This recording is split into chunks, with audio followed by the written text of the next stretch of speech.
Welcome again, dear students. Let's start question number 2 from exercise 2.4.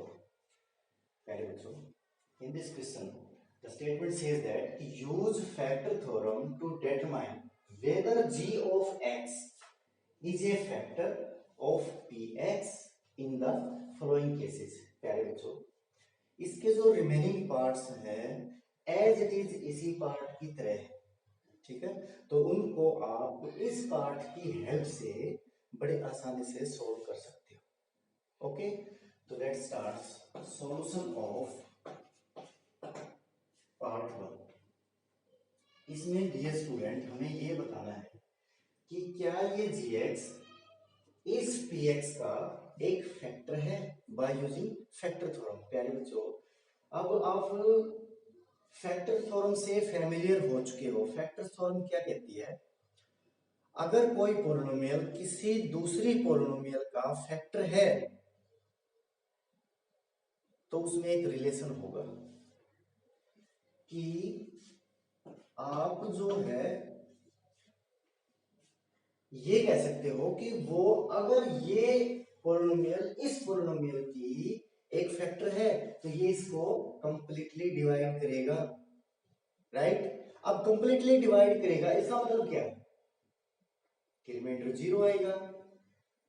तो indirectly मैं ये बताना चाहता हूं कि मुझे इसमें रिमाइंडर निकालना होगा। अगर रिमाइंडर 0 आता है तो मैं कह सकता हूं कि ये पोलिनोमियल इस पोलिनोमियल की एक फैक्टर होगी। अगर रिमाइंडर 0 नहीं आता तो मैं मना कर सकता हूं कि ये जो पोलिनोमियल है इस पोलिनोमियल का एक फैक्टर नहीं होगा, ठीक है। प्यारे बच्चों, by using factor theorem let's start the solution of part 1। यहां पे g ऑफ x ये गिवन है x माइनस 1। मैंने आपको बताया था कि सबसे पहले हम क्या करेंगे, जो g ऑफ x है उसके जीरोज निकालते हैं। जीरोज का मतलब यहाँ पे कोई लंबी चौड़ी कहानी नहीं है प्यारे बच्चों। जीरोज का मतलब x की वैल्यू ही निकालनी है हमें। तो अब वो जीरोज निकालने के लिए हम क्या करते हैं, g ऑफ x को इक्वल टू 0 पुट करते हैं।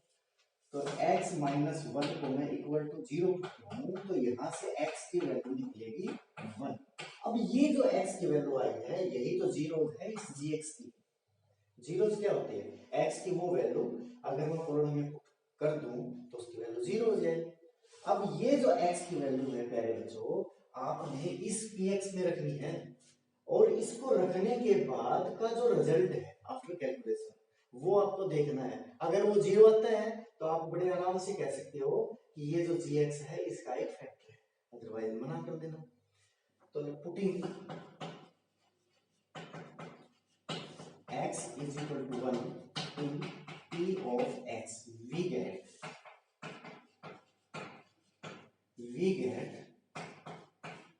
p of 1 is equal to यहाँ पे 1 रखता हूं तो 2, यहाँ पे 1 रखता हूं तो 1, यहाँ पे 1 रखता हूं ये हो जाएगा -2 और ये -1। 2 से 2 कैंसिल, प्लस 1 से प्लस 1 इक्वल टू 0। तो आपका रिजल्ट क्या है जो आया है 0। तो आप क्या कह सकते हो, हेंस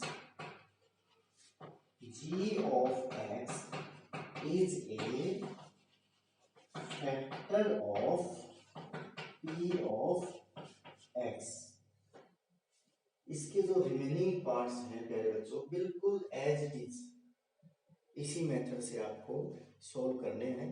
सबसे पहले तो आप जो gx है वहां से जीरोस निकालिए। जीरोस निकालने का मतलब यहाँ पे आपको x की वैल्यू निकालनी है, ठीक है। उसको इक्वल टू 0 पुट करके आप x की वैल्यू निकालिए और वही वैल्यू आप px में रख दीजिए। अगर आपका रिजल्ट 0 आता है तो आप कह देना कि gx px का एक फैक्टर है, अदरवाइज नहीं है, ठीक है। अगर रिजल्ट नॉन जीरो आता है तो आप मना कर देना कि ये इसका फैक्टर नहीं है।